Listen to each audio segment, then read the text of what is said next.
In this video, you'll learn how to customize your chart of accounts. The chart of accounts serves as the foundation for your business's financial record-keeping system. Let's take a closer look. Click Accounting and select Advanced. Then select Chart of Accounts. Check out the introduction video and useful links on these banners.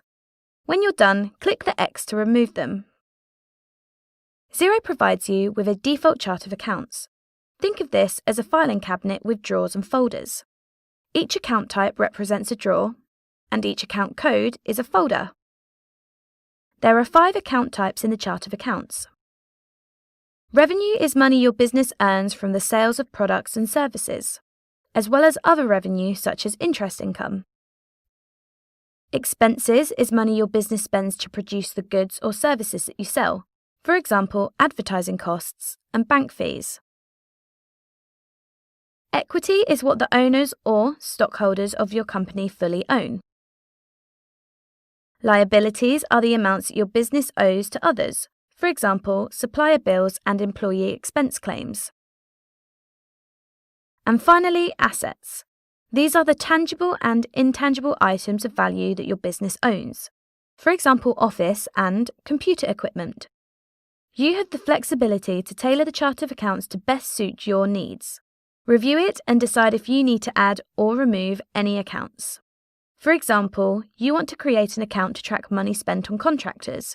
Click Add Account. Start by selecting the account type. This determines where in the reports the account will show. Use the guide on the right to help you identify an appropriate account type. If you're not sure, talk to your accountant. Next, enter a unique account code. Try to follow the numbering convention in the default chart of accounts. For consistency, Xero lets you know if the code you entered is available. If not, enter a different code. Next, enter a short title that will appear in the transactions and reports. A description is optional, but recommended. It lets your staff understand how the account is to be used. Xero suggests the default tax setting based on the account type you selected. This determines the default tax that Xero will allocate to the transactions that use this account. Change it if the default setting does not apply. Enable any of these options if relevant. Then click Save. Xero adds the new account to your chart of accounts. You can find it under All Accounts or in the relevant tab. For example, Expenses. To edit an account, just drill into it and make the required changes. For example, decide to show it on the dashboard watch list. Then save. Next, check if there are any accounts you won't be using. Remove them to tidy up your chart of accounts and keep only those accounts that are relevant to your business. Click the checkbox to select an account and click Delete.